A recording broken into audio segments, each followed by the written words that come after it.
ತಾಯಿ ಲಕ್ಷ್ಮೀ ದೇವಿ, ನಿನ್ನ ಚರಣ ಕಮಲಗಳಿಗೆ ಕರ ಮುಗಿದು ಬೇಡಿಕೊಳ್ಳುವೆ ತಾಯಿ.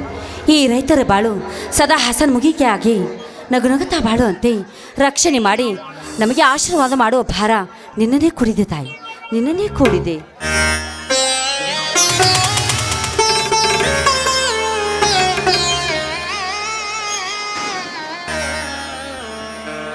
ಪಾರ್ವತಿ, ಪಾರ್ವತಿ, ಪೂಜೆ ಮುಗಿತೇನೆ.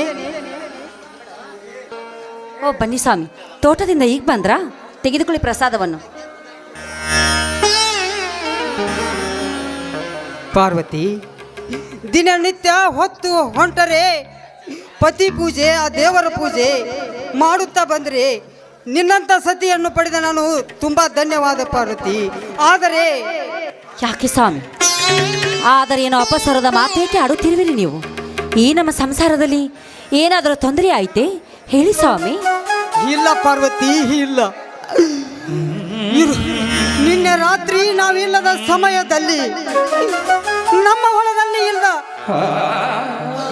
ಮಣ್ಣನ್ನು ಕದ್ದು ಒಯ್ದಿದ್ದಾರೆ ಪಾರ್ವತಿ. ಅಂದಾಗ ಈ ರೈತ ಬಿತ್ತಿ ಬೆಳೆಯೋದು ಹೇಗೆ ಪಾರ್ವತಿ? ಬಿತ್ತಿ ಬೆಳೆಯುವುದು ಹೇಗೆ ಪಾರ್ವತಿ? ಸ್ವಾಮಿ, ಅಂಥ ಕೆಲಸ ಏನು ಮಾಡಿದ್ರು ಅಂತ ಹೇಳಿದ್ರಿ? ಇಂಥ ಕದಿಮೆ ಕೆಲಸವನ್ನು ಮಾಡಿದವರು ಯಾರು ಸ್ವಾಮಿ? ಅವ್ರು ಯಾರು ಅಂತ ಹೇಳಿ. ಹೇಗೆ ಹೇಳಲಿ ಪಾರ್ವತಿ? ಅಕ್ಕಪಕ್ಕದವರ ಸಾಯಿಂದ ಗೊತ್ತಾಯ್ತು ಅಷ್ಟೇ. ಅಲ್ಲ, ಅವ್ರು ಯಾರು? ಇದೇ ಊರಿನವರ ಅಥವಾ ಬೇರೆ ಊರಿನವರ? ಅವ್ರು ಯಾರು ಅಂತ ಹೇಳಿ ಸ್ವಾಮಿ. ಯಾರು ಇಲ್ಲ ಪಾರ್ವತಿ. ಅದಾನಲ್ಲ ನಮ್ಮ ಊರಿನಲ್ಲಿ ಕೆಟ್ಟ ಸೊಳೆ ಮಗ, ಕೆಟ್ಟ ಸೊಳೆ ಮಗ ಎಮ್ಮೆಲ್ಲಿ ರತ್ನರಾಜನಿಂದ ಮಾಡಿದ ಕೆಲಸವಿದು. ಏನು? ಆ ಎಮ್ಮೆಲೆ ರತ್ನರಾಜ ಇಂಥ ದುಷ್ಟ ಕೆಲಸ ಮಾಡಿದ್ದಾನೆ? ಅಲ್ಲ ರೀ, ಈ ಕೆಲಸ ಅವನೇ ಮಾಡಿದಂತ ಗೊತ್ತಾದ್ಮೇಲೆ ನೀವು ಅವನನ್ನ ಸುಮ್ಮನೆ ಬಿಡಬೇಡಿ. ಎಲ್ಲ ಊರಿನ ಹಿರಿಯರನ್ನು ಪಂಚಾಯತಿ ಕಟ್ಟೆಗೆ ಕರೆಸಿ ನಮಗೆ ಆಗಿರುವ ಅನ್ಯಾಯದ ಬಗ್ಗೆ ವಿಚಾರ ಮಾಡೋಣ. ಪಾರ್ವತಿ, ಹಿರಿಯರನ್ನು ಕೂಡಿಸಿ ಮಾಡುವುದೇನು ಉಳಿದಿದೆ ಪಾರ್ವತಿ, ಮಾಡುವುದೇನು ಉಳಿದಿದೆ?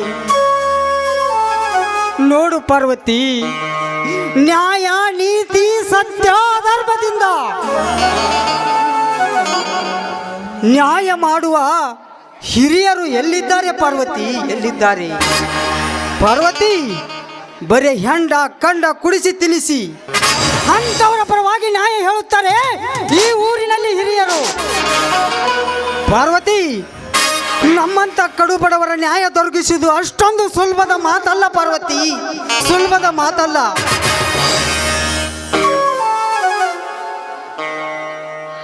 ಹಾಗಾದ್ರಿ ಈಗೇನ್ರಿ ಮಾಡುವುದು?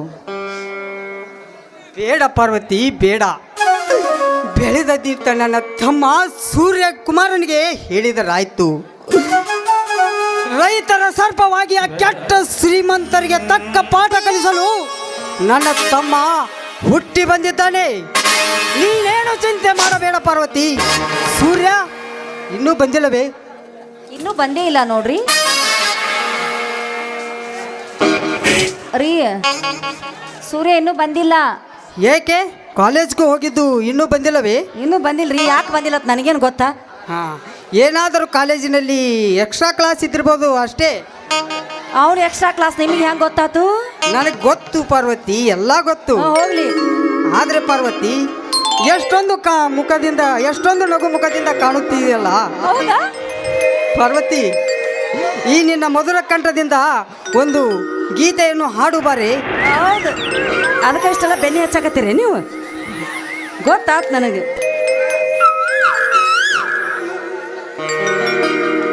ಭಾರತೀಯೇ ಧರೆಗಿಳಿದಂತೆ ಆಮದನ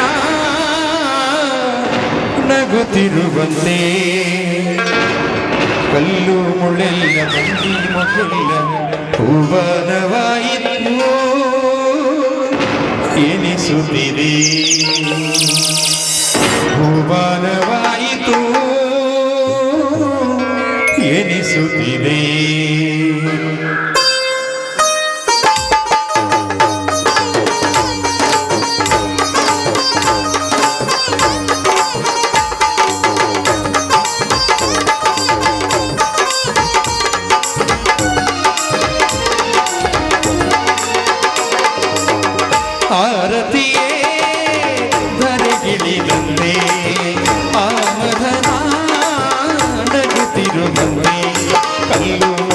ಬಳ್ಳಿ ಮುಗಿಲ್ಲ ಹೂವಾನವಾಯಿತು ಎನಿಸುತ್ತಿದೆ ಹೂವಾನವಾಯಿತು ಎನಿಸುತ್ತಿದೆ ಆರತಿಯೇ ದರಿಗಿಳಿದಂತೆ ಆಮದರ ನಗುತ್ತಿರುವಂತೆ ಕಲ್ಲು ಮುಳ್ಳೆಲ್ಲ ಬಳ್ಳಿ ಮುಗಿಲ್ಲ ಹೂವಾನವಾಯಿತು ಎನಿಸುತ್ತಿದೆ ಹೂವಾನವಾಯಿತು ಎನಿಸುತ್ತಿದೆ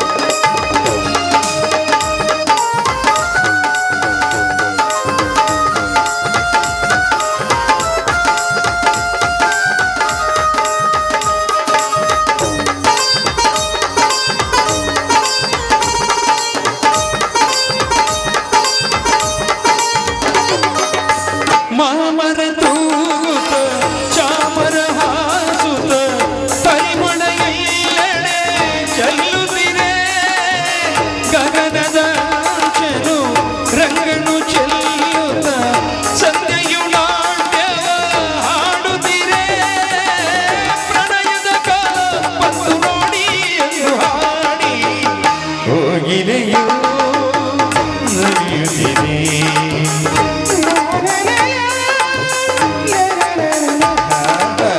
ಆರತಿಯೇ ಬರೆಗಿಳಿದಂತೆ ಆಮದನ ನಗುತ್ತಿರುವಂತೆ ಕಲ್ಲು ಮುಳ್ಳೆಲ್ಲ ಬಳ್ಳಿ ಮುಗಿಲ್ಲ ಹೂವಾನವಾಯಿತು ಎನಿಸುತ್ತಿದೆ ಹೂವಾನವಾಯಿತು ಎನಿಸುತ್ತಿದೆ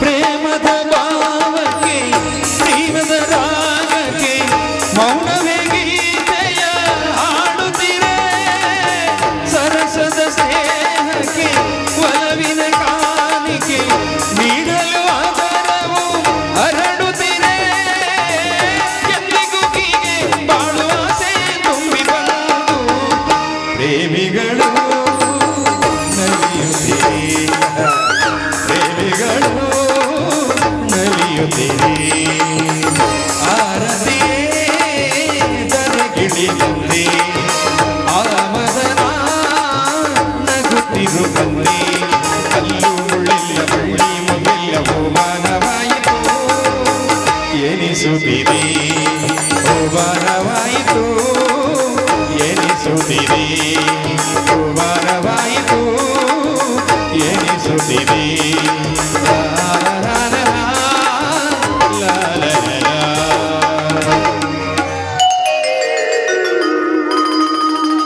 ಅಲ್ಲಿ ನೋಡಿ ನನ್ನ ಮೈದಿನ ಸೂರ್ಯ ಬಂದೇ ಬಿಟ್ಟ. ಅಣ್ಣ ಅಣ್ಣ ಯಾಕಪ್ಪ ತಮ್ಮ ಈಗ ಬಂದೇನಪ್ಪ ಯಾಕಪ್ಪ ನಿನ್ನ ಮುಖ ಏಕೆ ಬಾಡಿದ ಹೂವಿನಂತೆ ಕಾಣುತ್ತಿದೆಯಲ್ಲಪ್ಪ ಅಣ್ಣ, ಚಿಂತೆ ಎಂಬ ಭಯಾನಕ ರೋಗ ಇಂದು ನಿನ್ನ ತಮ್ಮನ ಎದೆ ಗುಂಡಿಗೆಯಲ್ಲಿ ಸೇರಿಕೊಂಡಿದೇನಾ? ಆ ಚಿಂತೆ ಎಂಬ ರೋಗ ವಾಸಿಯಾಗಬೇಕಾದರೆ ಇಂದೊಂದು ನೀನು ಸತ್ಯ ಸಂಗತಿ ಬಿಚ್ಚಿ ಹೇಳಲೇಬೇಕಣ್ಣ. ಇಲ್ಲವಾದರೆ ಈ ನನ್ನ ಶರೀರ ಚಿಂತೆ ಎಂಬ ಚಿತೆಯಲ್ಲಿ ಸುಟ್ಟು ಹೋಗುವುದರಲ್ಲಿ ಸಂದೇಹವಿಲ್ಲಣ್ಣ, ಸಂದೇಹವಿಲ್ಲ. ತಮ್ಮ ಯಾವುದಪ್ಪ ನಿನ್ನ ಚಿಂತೆ ಕಾಡುತ್ತಿದೆ? ಹೇಳು ತಮ್ಮ, ಬಿಡಿಸಿ ಹೇಳು. ಆ ಚಿಂತೆಯಿಂದ ನಾನು ದೂರ ಮಾಡುತ್ತೇನೆ. ಹೇಳು ತಮ್ಮ, ಹೇಳು. ಅಣ್ಣ, ಇಂದು ನನಗೆ ಊರಿನ ಕೆಲ ಜನರು ಚುಚ್ಚಿ ಚುಚ್ಚಿ ಮಾತನಾಡಿದರಣ್ಣ, ನನ್ನ ಮನಸ್ಸು ನೋಯಿಸ್ತಾರೆ. ಅದಕ್ಕಾಗಿ ಏನೆಂದು ಚುಚ್ಚಿ ಚುಚ್ಚಿ ಮಾತನಾಡಿದರಪ್ಪ ಈ ಊರಿನ ಜನರು. ಅಣ್ಣ, ನಾವಿಬ್ಬರು ಒಂದೇ ತಾಯಿ ಮಕ್ಕಳಂತೆ. ನಾನೊಬ್ಬ ಅನಾಥನಂತೆ, ನಾನು ಸಾಕು ತಮ್ಮನಂತೆ, ಇನ್ನು ಹಾಗೆ ಹೀಗೆ ಅಂತ ಚುಚ್ಚಿ ಚುಚ್ಚಿ ಮಾತನಾಡಿದ್ರೆ ಹೇಳನ ಸತ್ಯ ಸಂಗತಿಯನ್ನು. ನಿಜ ಹೇಳದಿದ್ದರೆ ಆ ತಾಯಿ ಮಹಾಲಕ್ಷ್ಮಿ ಮೇಲೆ ಆನೆ ಆದಿತ್ತಣ್ಣ, ಆನೆ ಆದಿತ್ತು. ಅಯ್ಯೋ ದೇವರೇ, ಎಂತಷ್ಟ ಸಂಕಟದಲ್ಲಿ ನನ್ನನ್ನು ಸಿಲುಕಿಸಿದೆ. ನನ್ನ ತಮ್ಮನಿಗೆ ಸತ್ಯ ಹೇಳಲು ಅಥವಾ ಸುಳ್ಳು ಹೇಳಲು? ಹೇಳು ದೇವ ಮಲ್ಲಿಕಾರ್ಜುನ. ಏ ತಂದೆ ಮಲ್ಲಿಕಾರ್ಜುನ, ಪದೇ ಪದೇ ಕಷ್ಟ ಕೊಡುವ ಬದಲು ಈ ರೈತನಿಗೆ ಒಂದೇ ಬಾರಿ ಸಾವು ತಂದು ಬಿಡಬಾರ್ದೆ ಮಲ್ಲಿಕಾರ್ಜುನ, ಸಾವು ತಂದು ಬಿಡಬಾರ್ದೆ. ನೆಮ್ಮದಿಯಿಂದ ಸತ್ತು ಹೋಗ್ತೀನಿ ಮಲ್ಲಿಕಾರ್ಜುನ, ಸತ್ತು ಹೋಗುತ್ತೇನೆ. ಅಣ್ಣ,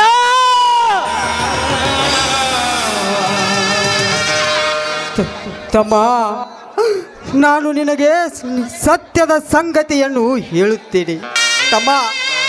ಅದೊಂದು ದೊಡ್ಡ ಕತೆ ಇದೆಯಪ್ಪ, ಅದೊಂದು ದೊಡ್ಡ ಕತೆ ಇದೆ. ಅದ್ಯಾವ ಕೆಟ್ಟಗಳಿಗೆ ಶ್ರಾವಣ ಸೋಮವಾರದಲ್ಲಿ ನಾನು ಕೃಷ್ಣ ನದಿಗೆ ಸ್ನಾನ ಮಾಡಲು ಹೋಗಿದ್ದೆ. ನೀನು ತೇಲ ತೆಪ್ಪಸದಲ್ಲಿ ಹಸುಗುಸುವಾಗಿ ಪ್ರತ್ಯಕ್ಷವಾದೆ. ನಾನು ಸ್ವಲ್ಪ ಸ್ನಾನ ಮಾಡಿ ಬರುವುದರೊಳಗಾಗಿ ನಿನ್ನನ್ನು ಏನೂ ಮಾಡಿದ್ದಿಲ್ಲ. ಆದರೆ ಮೊಸಳೆ ನರೆ ಹಾವುಗಳ ಬಾಯಿಗೆ ಅಗುತ್ತಿಯಾಗಬಾರದೆಂದು ನಾನು ನಿನ್ನನ್ನು ಮನೆಗೆ ಎತ್ತಾಕಿಕೊಂಡು ಹೋದೆ. ಎತ್ತಾಕಿಕೊಂಡು ಹೋಗಿ ದೊಡ್ಡವನಾಗಿ ಮಾಡಿದೆ. ಅದೇ ಅಲ್ಲ ತಮ್ಮ, ಶುಭ ಮುಹೂರ್ತದಲ್ಲಿ ಸೂರ್ಯೋದಯ ಸಮಯದಲ್ಲಿ ಸಿಕ್ಕ ನನ್ನ ತಮ್ಮನಿಗೆ ಕೃಷ್ಣ ತೀರದ ಕಂದ ಸೂರ್ಯಕುಮಾರ ಎಂದು ನಾಮಕರಣ ಮಾಡಿದ್ದೇನಪ್ಪ. ಇದು ನಿಜ ಸಂಗತಿ. ಏನು? ನಾನು ನಿನ್ನ ಒಡ ಹುಟ್ಟಿದ ತಮ್ಮನಲ್ಲವೇ? ನಾನೊಬ್ಬ ಕೃಷ್ಣ ತೀರದ ಕಂದನೇ. ನಾನೊಬ್ಬ ಕೃಷ್ಣ ತೀರದ ಕಂದನಾಗಿ ನಿನ್ನ ಆಶ್ರಯದಲ್ಲಿ ಹೇಗೆ ಬೆಳೆದೆ? ಅಲ್ಲ, ನನ್ನ ತಂದೆ ತಾಯಿಯಂದಿರು ಯಾರು? ಇಲ್ಲಿವರೆಗೆ ಆ ವಿಷಯ ಹೇಳದೆ ಏಕೆ ನನ್ನಿಂದ ಬಚ್ಚಿಟ್ಟಿದೆ? ಅಲ್ಲ, ಹೇಳದ ಹೇಳು.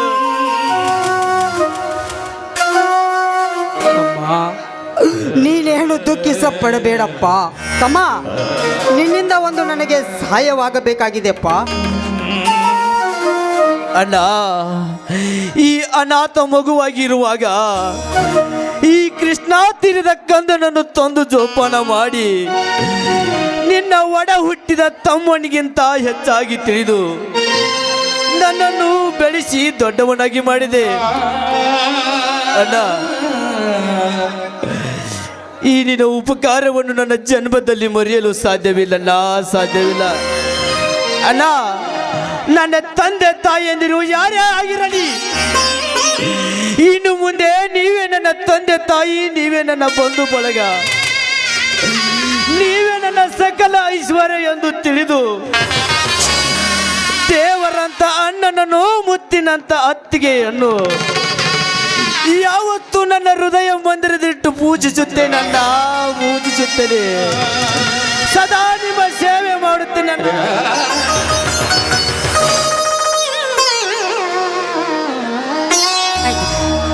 ಈ ಜನಗಳ ಆಡೋ ಮಾತಿಗೆ ನೀನು ಎಂದಿಗೂ ತಲೆ ಕೆಡಿಸ್ಕೊಳ್ಬೇಡ. ಯಾವುದೇ ರೀತಿ ಚಿಂತೆ ಮಾಡದೆ, ಯಾರ ಮಾತ್ರ ಮನಸ್ಸಿಗೆ ಹಚ್ಚಿಕೊಳ್ಳದೆ, ಈ ಅಣ್ಣನಿಗೆ ಅಕ್ಕರೆ ತಮ್ಮನಾಗಿ, ಈ ಅತ್ತಿಗೆಗೆ ಪ್ರೀತಿಯ ಸುತನಾಗಿ ನೀನು ನಗುನಗುತ್ತಾ ಬಾಳ್ಬೇಕೆನ್ನೋದೇ ನಿನ್ನ ಅತ್ತಿಗೆ ಆಸೆ ಕಣಪ್ಪ. ಅತ್ತಿಗೆ, ನಿಮ್ಮ ಆಸೆಯನ್ನು ನಿರಾಶೆ ಮಾಡದೆ ಸದಾ ನಿಮ್ಮೊಂದಿಗೆ ಸಂತೋಷದಿಂದ ಕಾಲ ಕಳೀತೀನಿ. ಅತ್ತಿಗೆ, ಕಾಲ ಕಳೀತೀನಿ.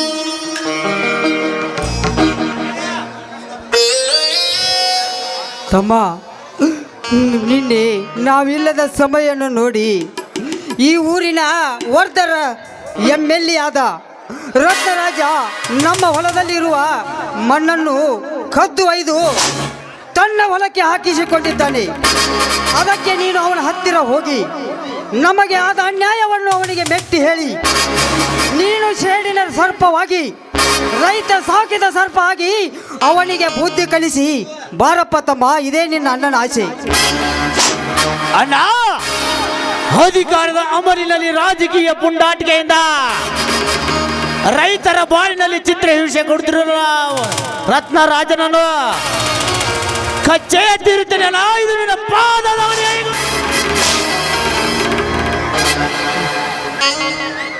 ಎದ್ದೇಳು ತಮ್ಮ, ಎದ್ದೇಳು. ರೈತನಾಗಿ ನೀನು ರೈತರ ಹುಲಿಯಾಗಿ ಮೆರೆ.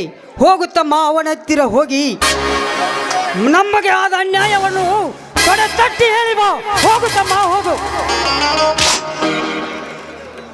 ಮೈದನ ನಿಮ್ಮನ್ನ ಹಂಗ ಹೋಗಂತಾರ, ಅವ್ರ ಮಾತೆಲ್ಲ ಕೇಳಕ್ಕೆ ಹೋಗಬೇಡ. ನೀ ಅದ್ರ ಬಗ್ಗೆ ಏನು ತಲೆ ಕೆಡಿಸ್ಕೊಳ್ಬೇಡಪ್ಪ. ಯಾಕಂದ್ರಿ ನೋಡು, ಲಕ್ಷ್ಮೀದೇವಿ ಜಾತ್ರೆ ಅಂತ ಸಿಹಿ ಅಡುಗೆ ಮಾಡಿದ್ದೀನಿ. ಮೊದಲು ಹೋಳಿಗೆ ತುಪ್ಪ ಹಾಲ ತಿಂದ ಆಮೇಲೆ ಕುಸ್ತಿ ಆಡಕ್ಕೆ ಹೋಗುವೆ ಅಂತೆ. ಅತ್ತಿಗೆ, ಸಿಹಿ ಊಟದಕ್ಕಿಂತ ಮೊದಲು ಒಂದು ನಾವು ಸಂತೋಷ ಸಮಯದಲ್ಲಿ ಹಾಡಿ ನಲಿದಾಡೋಣ ಬಾಣ. ಆಯ್ತು ಕಂದ, ನೀನು ಹೇಳಿದಂತೆ ಆಗ್ಲಿ. ಜೇನಿನ ಗೂಡು ನಾವೆಲ್ಲ, ಬೇರೆಯಾದರೆ ಜೇನಿಲ್ಲ.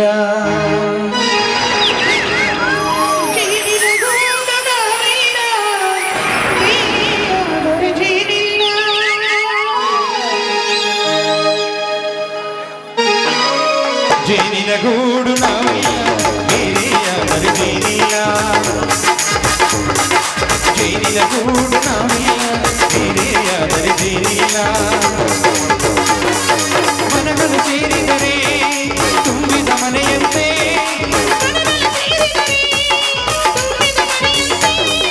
ತುಂಬಿದ ಮನೆಯ ಮನೆ ಕರೆಯಲಿ ನಗುವಿನ ಕರೆಯಂತೆ.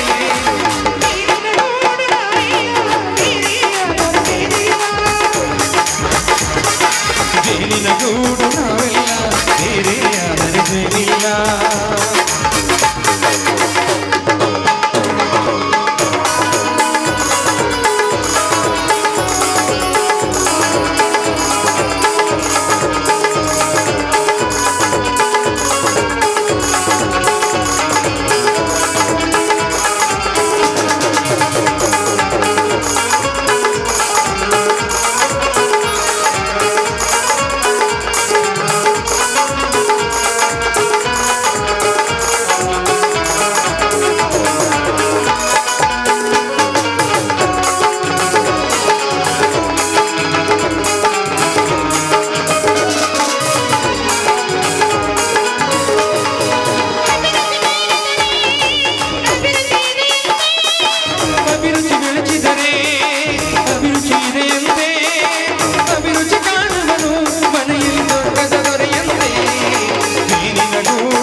ಸರಿ, ತುಂಬಾ ಹೊತ್ತಾಯ್ತು, ಬನ್ನಿ ಎಲ್ಲರೂ ಸರಿ ಊಟ ಮಾಡೋಣ.